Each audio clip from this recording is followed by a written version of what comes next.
जब से धुरंधर रिलीज हुई है इसके गानों का क्रेज सोशल मीडिया पर साफ दिखता है।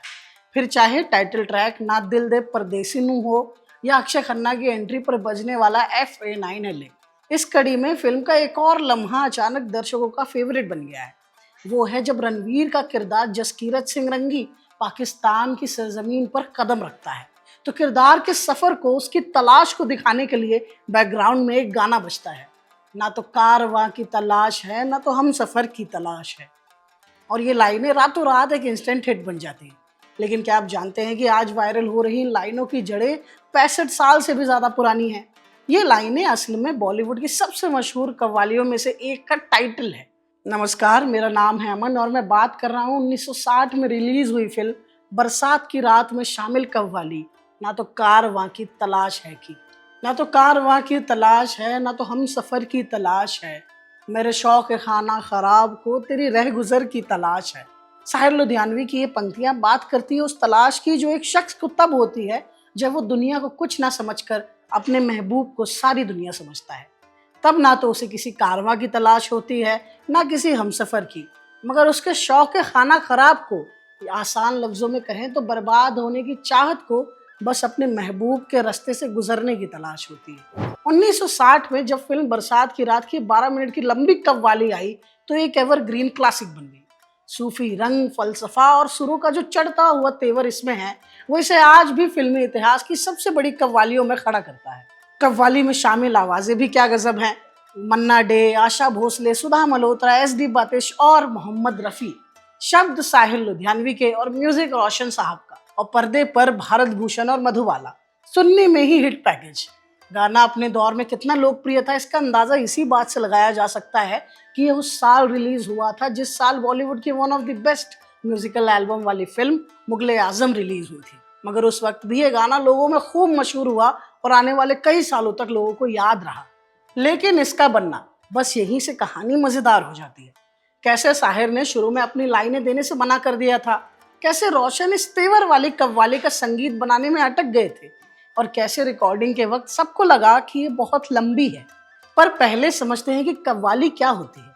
कव्वाली हम सब ने कभी ना कभी ज़रूर सुनी होगी, मगर कव्वाली का मतलब क्या होता है? दरअसल कव्वाली भारतीय उपमहाद्वीप में एक बड़ा प्रसिद्ध सूफी लोकगीत का फॉर्म है जिसकी शुरुआत 13वीं शताब्दी से होती है। आज के ईरान यानी तब के पर्शिया से ये भारत आया। कव्वाली में आमतौर पर एक या दो कव्वाल होते हैं। तबला, हारमोनियम, फ्लूट और बाकी इंस्ट्रूमेंट्स होते हैं और उन्हें बजाने वाले अगल बगल शागिर्द होते हैं जो हाथों से तालियां बजाकर कव्वाल का गाने में साथ देते हैं। इसका एकमात्र उद्देश्य होता है मौसीकी के जरिए ऑलमाइटी तक पहुंचना, खुदा तक पहुंचना। कव्वाली आमतौर पर कई सारे शेर, गजल और नज्मों का मिश्रण होती है जो कोई एक थीम फॉलो करते हैं। अब आते हैं उस किस्से पर जिसने इस पूरी कव्वाली की नींव रखी। सबसे पहले तो साहिर ही तैयार नहीं थे इसे कव्वाली बनाने के लिए। उन्हें लगता था कि उनके शेरों को कव्वाली का लिबास पहनाया जाएगा तो उनकी नज़ाकत खो जाएगी। मगर बहुत मनाने समझाने के बाद वो तैयार हुए और ये वही पल था जहां बरसात की रात की तकदीर बदल गई।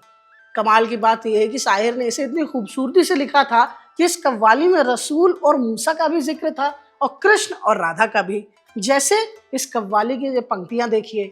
जब जब कृष्ण की बंसी बजी निकली राधा सच के, जान अजान का मान भुला के लोक लाज को तज के, जनक दुलारी बन बन डोली पहन के प्रेम की माला, दर्शन जल की प्यासी मीरा पी गई विष का प्याला।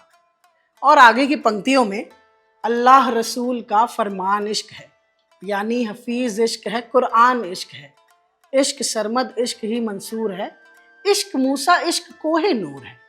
साहिर की कलम अपना काम कर चुकी थी मगर राह इतनी आसान नहीं थी। इसके बाद दूसरा मोड़ आया। कॉन्ट्रैक्ट की बातचीत चल रही थी।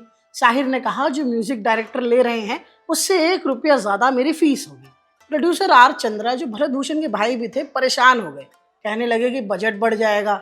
साहिर ने तुरंत जवाब दिया अगर बजट कम है तो रोशन करके एक म्यूजिक डायरेक्टर हैं, वो काम कर लेंगे, कम फीस पर भी काम कर देंगे और कमाल काम भी कर देंगे। और यहीं से रोशन इस फिल्म में आए। इनडायरेक्टली साहिर की नेगोशिएशन ने ही उनका रास्ता खोला।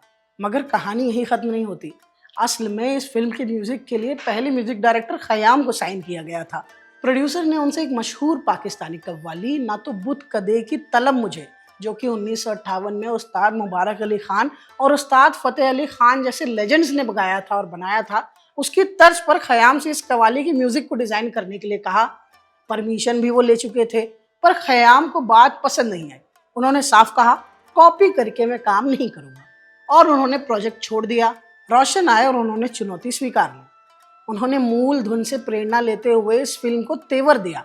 साहिर ने ना तो बुत कदे की तलब मुझे को बदल कर लाइनें लिखी, ना तो कारवां की तलाश है, ना तो हम सफर की तलाश है, और इस कव्वाली में अमीर खुसरो की लाइनें जोड़ दी। बहुत कठिन है डगर पनघट की, धीरे धीरे 5 आवाजें, साहिर का रंग और रोशन की चढ़ती बढ़ती घटती कंपोजिशन मिलकर एक 12 मिनट की सिनेमैटिक कव्वाली का रूप लेती है, जिसे आज भी बॉलीवुड में बहुत सराहा जाता है। वजह क्योंकि यहीं से बॉलीवुड में कव्वाली का कल्चर आया था। अब आते हैं उस हिस्से पर जहां रोशन ने ऐसी बाजी खेली जो उस वक्त किसी ने खेलने की हिम्मत नहीं थी। फिल्म के कई लोग खुद शक में थे। लगभग 12 मिनट लंबी कव्वाली, बीच बीच में सिर्फ ताली की थाप और ये इश्क इश्क है जैसे बार बार दोहराई जाने वाली लाइनें। किसी ने कहा, रोशन साहब, ऑडियंस बोर हो जाएगी। रोशन ने सिर्फ एक बात कही, देखना इस कव्वाली के लिए लोग मुझे याद रखेंगे।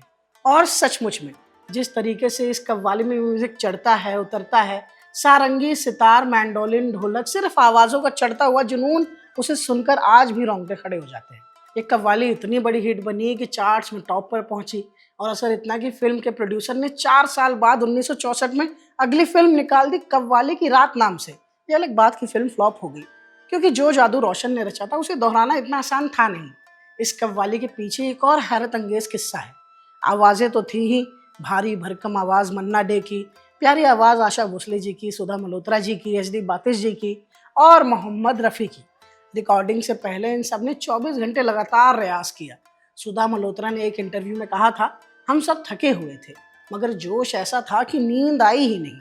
और फिर शुरू हुआ रिकॉर्डिंग का असली जुनून। पूरे 29 घंटे नॉन स्टॉप रिकॉर्डिंग।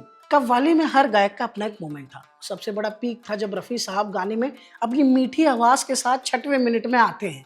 मन्ना डे ने एक इंटरव्यू में कहा था कि रफ़ी की स्वीटनेस सुन के मैं अपनी अगली लाइंस भूल गया था, कुछ सेकेंड्स के लिए बहक गया था। थिएटरों में उस वक्त दर्शक रो पड़ते थे, क्योंकि ये सिर्फ एक गाना नहीं था, ये इश्क को कृष्ण, राधा, मीरा, बुद्ध और मसीह की रोशनी में जोड़ता हुआ एक आध्यात्मिक सफ़र था। एक आवाज़, एक मंजिल, पूरी कव्वाली एक सफ़र जिसका कारवां 60 साल बाद भी रुका नहीं है। आज धुरंधर के जरिए इस गाने ने फिर से अपने नए चाहने वाले बटोरे और पुराने चाहने वालों को एक नोस्टैल्जिक रिकॉल दिया। भले ही नए गाने में पुरानी कव्वाली की महज एक लाइन यूज हुई हो, मगर ये एक लाइन अपना जादू बिखेरने के लिए काफ़ी थी। आपको ये वीडियो कैसी लगी हमें कमेंट बॉक्स में ज़रूर बताएं। इसे आपके लिए रिकॉर्ड कर रहे थे आनंद। बाकी खबरों के लिए देखते रहें खबरदार।